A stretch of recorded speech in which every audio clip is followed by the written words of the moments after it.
अस्सलामुअलैकुम वरहमतुल्लाहि वबरकातुहू। क्या हाल चाल हैं? उम्मीद है आप सब लोग खैरियत से होंगे और अल्लाह ताला की हम सब पे रहमत हो। अल्लाह ताला हम सब को अपने हिफ्ज़ व ईमान में रखे। तो उम्मीद है माशाल्लाह ईद भी हमारी अच्छी गुजर गई होगी। और दूसरा थोड़ा सा ये कहना था कि जैसे हम रमज़ान में माशाल्लाह मस्जिद में जाते थे, अब आप भी देख रहे होंगे कि मस्जिदों में वैसी रौनक नहीं है। तो क्या ही अच्छा था या क्या ही अच्छा होता अगर हम ये बाकी के 11 माह भी इसी तरह मस्जिद में जाते जैसे हम पहले रमज़ानुल मुबारक में जाया करते थे। तो अल्लाह ताला से दुआ गो हूँ कि अल्लाह ताला हम सबको ऐसी प्यारी तौफीक दे कि हम अपनी जितनी भी ज़िंदगी है सारी ज़िंदगी अल्लाह की मस्जिदों की रौनक बने रहें, आमीन। दूसरा छोटी सी बात है, आज एक झूठ के मतलब आपसे थोड़ा डिस्कस करना चाहता हूँ, आपको बताना चाहता हूँ कि ये बहुत सख्त गुनाह है। तो हम अपनी ज़िंदगी में देखें तो दिन में हम पता नहीं कितनी दफ़ा झूठ बोल देते हैं, लेकिन इससे परहेज़ करनी चाहिए। ये बहुत सख्त गुनाह है, इसकी बहुत ज़्यादा समझ लें कि ये एक जो हम ये मजाक में भी कर देते हैं, ये बहुत सख्त गुनाह है, इससे बचना चाहिए हमें। इस हवाले से 2-3 बातें आपसे मैं शेयर करना चाहता हूँ कि जब इंसान झूठ बोलता है तो जो फरिश्ते होते हैं हमारे साथ, वो तकरीबन इस झूठ की बदबू से, जब इंसान झूठ बोलता है ना तो उसके मुंह से बदबू आती है, तो वो फरिश्ते 1 मील दूर भाग जाते हैं, चले जाते हैं उस बदबू की वजह से। तो हम तो दिन में पता नहीं कितनी दफ़ा झूठ बोल लेते हैं। अल्लाह ताला हमें माफ़ फरमाए और अल्लाह ताला से दुआ गो हूँ अल्लाह ताला हमें इस गुनाह से भी बचा के रखे कि हम झूठ ना बोलें। ये गैर मुस्लिम जो है ना, ये झूठ नहीं बोलते। ये जब लेन देन भी करते हैं तो अपने गाहक से, अपने क्लाइंट से किसी किस्म का झूठ नहीं बोलते। अब जो सिफ़ात इन गैर मुस्लिम में है, ये सारी सिफ़ात हम में होनी चाहिए थी, लेकिन हम कुरान और अहादीस से दूर चले गए, जिसकी वजह से हम ये गुनाह करने पे गुनाह किए जा रहे हैं। तो ये बहुत सख्त गुनाह है। अल्लाह ताला हम सब को झूठ की लानत से, इस गुनाह से महफूज रखे और हमें सच्चा मुसलमान बनाए। और एक हदीस का मफ़हूम है कि हमारे प्यारे नबी करीम सल्लल्लाहु अलैहि वसल्लम के पास एक सहाबी कराम आए और उन्होंने आपसे 3 सवाल किए कि ए अल्लाह के प्यारे रसूल, क्या मुसलमान बुज़दिल हो सकता है? तो आपने पहले फरमाया कि नहीं, लेकिन हाँ कभी कभार हो सकता है वो बुज़दिल हो जाए, उसमें कोई उसके बच्चों की तरफ से कोई आ जाए, कोई घर की बात आ जाए जिसकी वजह से उसको बुज़दिल बनना पड़ जाए, वरना मुसलमान बुज़दिल नहीं होता। फिर उन्होंने दूसरा सवाल किया कि ए अल्लाह के प्यारे रसूल, क्या मुसलमान बख़ील हो सकता है?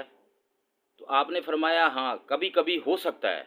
ऐसे ही जैसे उसकी औलाद की तरफ से कोई बात आ गई या उसके कोई माहौल की वजह से, हालात की वजह से उसके ऊपर कोई ऐसा वक्त आ गया जिसमें उसे बख़ील होना पड़ा। तो तीसरा सवाल फरमाया गया कि क्या मुसलमान झूठा हो सकता है? तो हमारे प्यारे नबी करीम सल्लल्लाहु अलैहि वसल्लम ने फरमाया कि मुसलमान झूठा नहीं हो सकता, मुसलमान झूठ नहीं बोलता। तो इस बात से ही ले लें कि हमारे प्यारे नबी करीम सल्लल्लाहु अलैहि वसल्लम ने फरमाया कि मुसलमान झूठा नहीं हो सकता, तो हम मुसलमान हैं ना। तो ज़रा सोचें हम कितना झूठ बोल रहे हैं दिन में, कितनी बार झूठ बोला जा रहा है, हमारी ज़ुबान से निकल रहा है। तो मुसलमान तो झूठ नहीं बोलता। अब ये देखिए कितनी फ़िक्र की बात है, जिसकी हमें फ़िक्र ही नहीं है, झूठ पे झूठ बोले जा रहे हैं हम।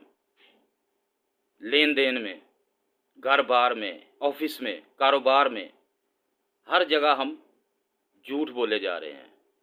तो इससे बचिए, ये इसको छोटा ना लीजिए कि जी झूठ बोल दिया बस ठीक है। बाज़ लोग तो ऐसे आगे से कसम भी खा लेते हैं कि अल्लाह की कसम ऐसे नहीं है। तो इससे बचें, परहेज़ करें। अल्लाह ताला से दुआ गो हूँ कि अल्लाह ताला हम सब को इस झूठ जैसी लानत से महफूज रखे और हमें सच्चा मुसलमान बनाए।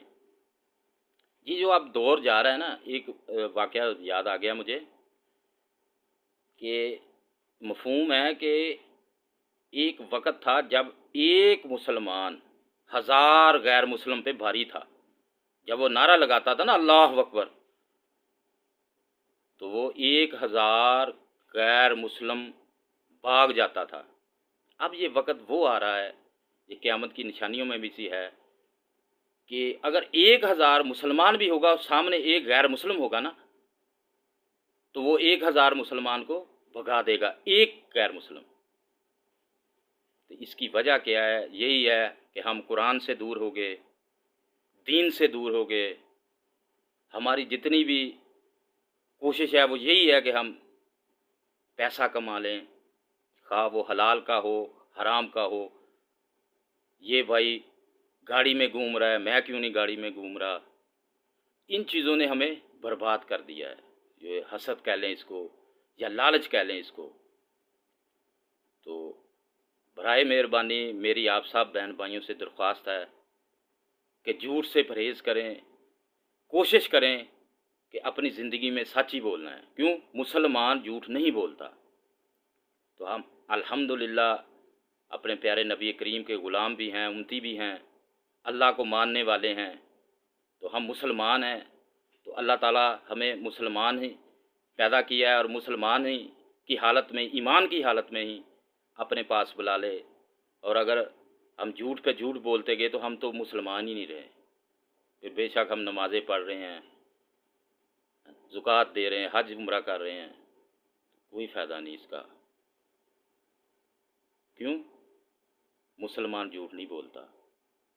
اب یہ آپ لوگ بھائی بہنیں خود فیصلہ کریں کہ ہم اہل ایمان میں سے ہیں. اگر اہل ایمان میں سے ہیں تو جھوٹ سے جو بولا گیا اللہ سبحانہ تعالیٰ سے اس کی معافی مانگ لی جائے، اور آئندہ سے اللہ تعالیٰ سے معافی مانگ کے کوشش کریں، وعدہ کریں کہ جھوٹ نہیں بولیں گے اپنی زندگی میں. اگر انسان سچ بولے گا، سچ میں برکت ہے. وہ کہتے ہیں نا کہ جھوٹ کے تو پاؤں ہوتے، ایک جھوٹ بولو گے آگے دوسرا جھوٹ آ جائے گا، تیسرا جھوٹ آ جائے گا. ایک جھوٹ کی وجہ سے کتنے ہی جھوٹ بولنے پڑیں گے.